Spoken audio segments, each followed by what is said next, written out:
13 years a natural. Welcome back, my fellow muses. Today I wanted to talk a little bit about my natural hair journey.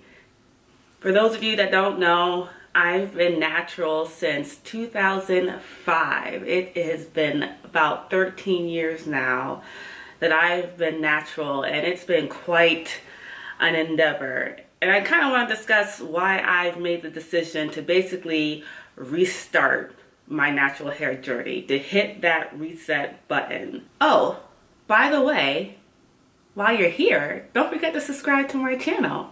Show you girls some love. Anyway, back to my story.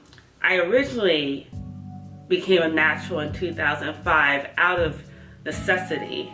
At that point, my hair was very, very unhealthy. It was chemically relaxed. It had been chemically relaxed ever since the 5th grade. In the 5th grade, I begged my mom. I begged her to have my hair relaxed, chemically relaxed, so that it was straight.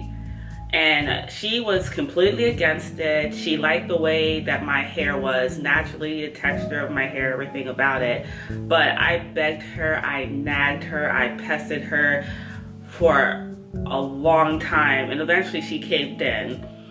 And I ended up getting my hair relaxed. Part of the reason why I wanted it so badly was because I was a ballet dancer and I wanted my hair nicely pressed down, so when I wore it in a bun or I had to wear any of the other hair pieces for when I was dancing, that it would look nice, that it would look better or more like seamless sort of looking. But anyways, besides the point, I just thought that it would work better for me being a dancer if my hair was chemically relaxed. Probably one of the biggest fallacies of my life, but hey, I've learned. So my hair was chemically relaxed ever since the 5th grade. And then my freshman year of undergrad, spring semester, which was 2005, like I said before, my hair was not doing well.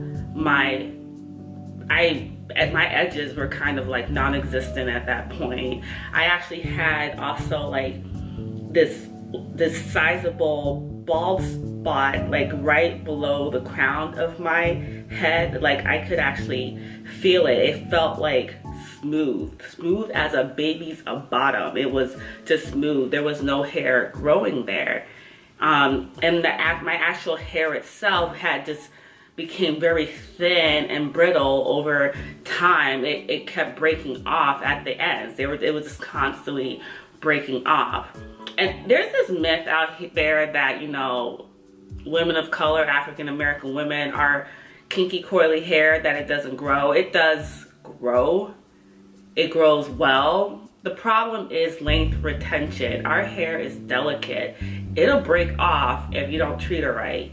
And my hair was definitely breaking off, even when it was chemically relaxed and when I made the first decision to become natural, which I'll get to that. But anyways, out of necessity, I was like, I need to just cut it all off. Basically, I did the big chop. One evening, I went over to a hair salon. I brought one of my girlfriends with me for support, and I decided I'm just gonna shave it all off. And I did. I ended up with a buzzed cut. It was gone, you guys. All of it. And to be honest with you, it was kind of like an emotionally traumatic experience going through that. Like, I don't think I was prepared to feel the way that I did once everything was said and done, you know? I wasn't so much shocked when I looked at myself in the mirror, because I had always had short hair. I actually liked myself with short hair. My husband likes me with short hair. I always had, so I was used to not having, you know, a lot of hair or whatever.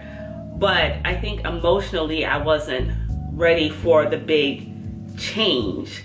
I remember when the hairstylist, I was sitting in the styling chair and she basically took electric clippers and she was buzzing at my hair, like, and like I remember keeping my head down and just seeing chunks of my hair like fall to the floor.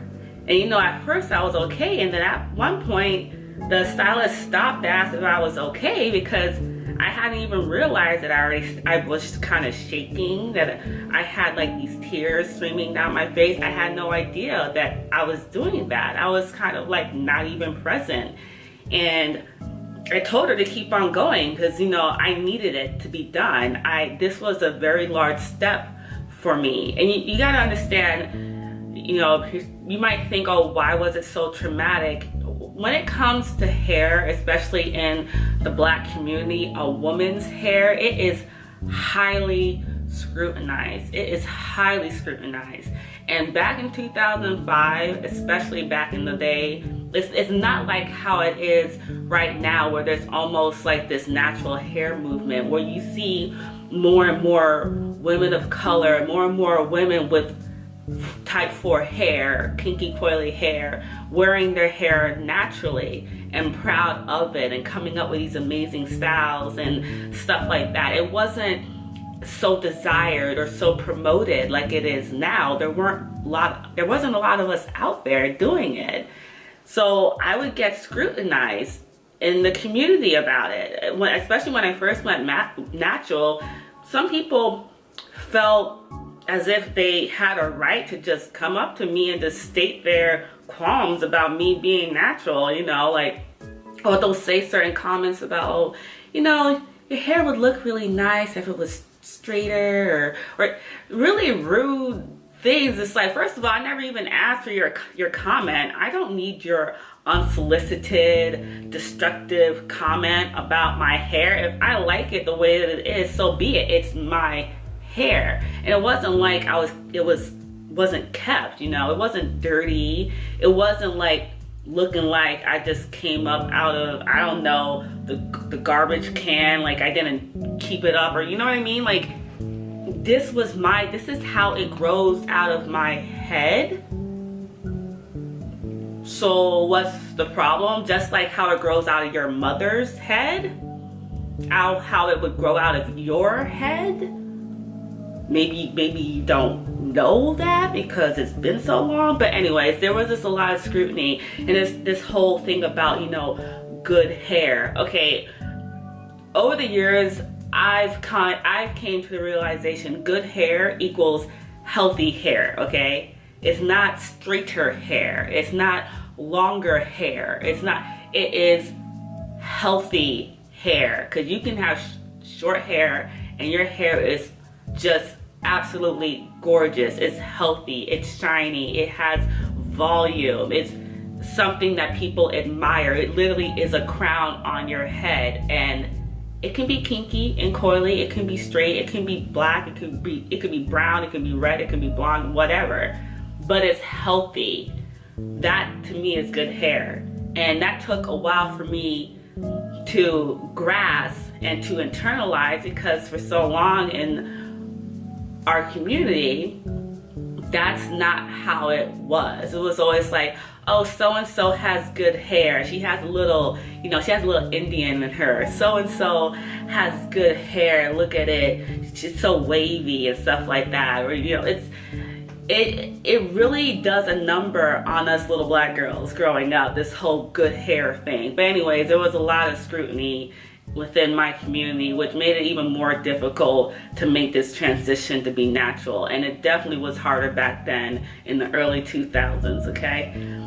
So that's why it was a traumatic experience emotionally to make that sort of step, because I also knew some of the not so nice things that may come along with it in terms of lack of support and other people's comments. But I made that choice. My mistake was thinking that going back to being natural was going to be a hell of a lot easier than managing my hair when it was relaxed. And that was not the case. Not to say that natural hair care is convoluted or a convoluted matter. That's not it. It's just that it takes time to figure out what it is that your hair needs, what your hair likes, what it doesn't like, and then just sticking to it, you know, and being consistent. And for me, I didn't educate myself either at the beginning on how to manage natural hair. You manage it differently than how you would chemically relaxed hair. And that was my biggest mistake, was going into this without educating myself and without having that motive. Not to say I wasn't motivated, but I didn't realize how much effort I was going to put in to make sure that she was treated well. And yes, I'm referring to her as she because I have learned over the years that she deserves attention and respect. And when I neglect her, she is quick to clap back. She is quick to retaliate, and she is very, very slow to forgive. So I will be referring to her in the third person as she, out of respect, because that's what I've learned, okay? So you have to understand, back in those days, back in 2005, there weren't many natural hair care lines to begin with, okay? The two that pop in my head are Carol's Daughter. They were available back in the day, and Shea Moisture. But I didn't even know about those brands until a few years into my natural hair journey. So you can only imagine what it was that I was using on my hair. I don't know.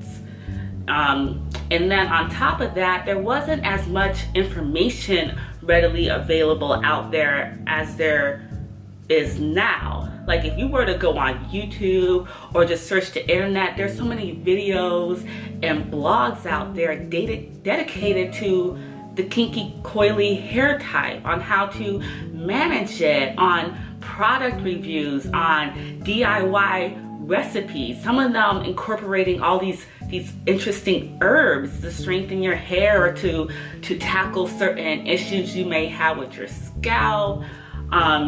There's more information in terms of educating you on your hair type, and then there's discussions and forums of people sharing ideas, you know, what worked for them, that didn't work for them, you know, maybe trying this instead, maybe doing no heat, all this information that is so readily available now that just wasn't back then. I think part of the reason is because social media has blown up, that it's so easy or easier to share that information with others. So that's another thing that was kind of holding me back in those days, okay? So fast forward to 2017, August 2017. Throughout those 12 and a half years when I was first a natural, or I don't want to say first a natural, but when I went back to just wearing my natural hair, I would get braids and twists. Every now and again I would get sew-ins and things like that. And you would think that would be a good thing, you know, protective styles and stuff like that. Yeah, it's not a protective style if you're not taking care of the hair underneath it. And that was me. Again, I did not know what I was doing. That's the bottom line. I did not know what I was doing. And the women around me, most of them had relaxed hair. So whatever it is that they were doing for their hair wasn't going to work necessarily for mine. You know what I mean? And then those around me who did have natural hair, which was very, very, very few that would come across who had natural hair, whatever they were doing necessarily wasn't going to work for me, because there's so many different hair types. There's not just one type 1, type 2, type 3, type 4, 4A, 4B, 4C, 4D. Not just that, but also low porosity hair, high porosity hair, fine versus more dense, all this other stuff that you have to learn in order to figure out what your hair likes. Like some people's hair thrives on you just using minimum product, because too much product just sits on it. It almost suffocates it. I am not one of those girls. My hair You add some water, you add some moisturizer to it, that thing is dry in like 30 minutes. It wasn't until the end of last year that I figured out, oh crap, I guess I must have high porosity hair. I even didn't know what hair porosity was until, you know, a few months ago when I was educating myself. So in August 2017, that basically was when I decided I have had enough and my hair has had enough. I mean, you guys, 13 years. It has been 13 years now because we're in January. It has been 13 years now since I made the decision to become natural. Can you imagine if I had the knowledge that I have today, or at least the motivation to try out these products, to try out recipes, to explore her needs? If I had those resources plus that motivation, can you imagine the amount of growth and length retention I could have at this point? 13 years. I mean, just thinking about it just makes me want to shake my head. It's just, it's so frustrating. That's all I gotta say about that. But in August, that's when I made the conscious decision that no, I can't keep doing this. And I have been going to a hairstylist for a while, for a few years at this point. And she would do my hair very nice. When I would get my braids or twist or sew in, I would always get compliments on my hair. And every now and again, she would give me some tips about how to take care of my hair, because she was also natural, but she would also get, you know, hair added in for like certain hairstyles and things like that. But at the end of the day, that wasn't enough. It wasn't enough in order to take care of my hair, for it to be healthy, for it to grow, for it to retain its length, for it to basically blossom. It wasn't enough. And plus, our hair types probably were different to begin with. It wasn't like I knew her full regimen, you know what I mean? And so I made a decision that I just was gonna stop going to the hairstylist and focus on figuring out my hair care needs. Plus, if you go to the hairstylist, especially in the Black community, you know, getting your hair done can get kind of expensive. You know, like literally I had a budget for it every month, okay? Because I was getting my hair done every month. I'm in a professional environment. I needed to make sure that I looked good, the hair was on point all the time. So I made sure to budget for it to get it done every month. That takes coins. So that was another thing. I wanted to cut back on that sort of spending and use that money for other things. It could have been still be hair related things, but now I also wanted to include skincare and beauty and stuff like that. So I cut back on that. Great hairstylist, but I came to the decision that I needed to figure this out for myself. And then I was also thinking, you know, I'm married. At one point in my life, I would like to have children, right? So when that day comes, God willing, how am I going to manage their hair if I can barely take care of my own damn hair? You know what I mean? Like, I'm not trying to have my daughter or son roll up to school looking like they came from a home that don't know jack squat diddly. Like, I gotta be able to take care of their hair, but I need to figure it out first myself. I can't just be experimenting on their head. So that was another motivating factor. Like, I need to figure this out. So I started educating myself. I watched videos upon videos. I read blogs. I read other people's experiences. I did little tests, like, you know, to figure out what sort of porosity my hair is. I would look at my hair strand and look at the curl pattern. I did all this stuff to try to gain some background knowledge on my hair. And then from there, I started to try different things, different oils, making my own oils, different hair products, you know, maybe changing up my wash day schedule, my wash day routine, all of these things. I started to do that in order to figure out what she likes. And now I can finally say I'm learning what she likes. I'm beginning to understand when she doesn't like something that I'm doing. And I'm at the point now that I feel more proud of my natural hair now than I ever have.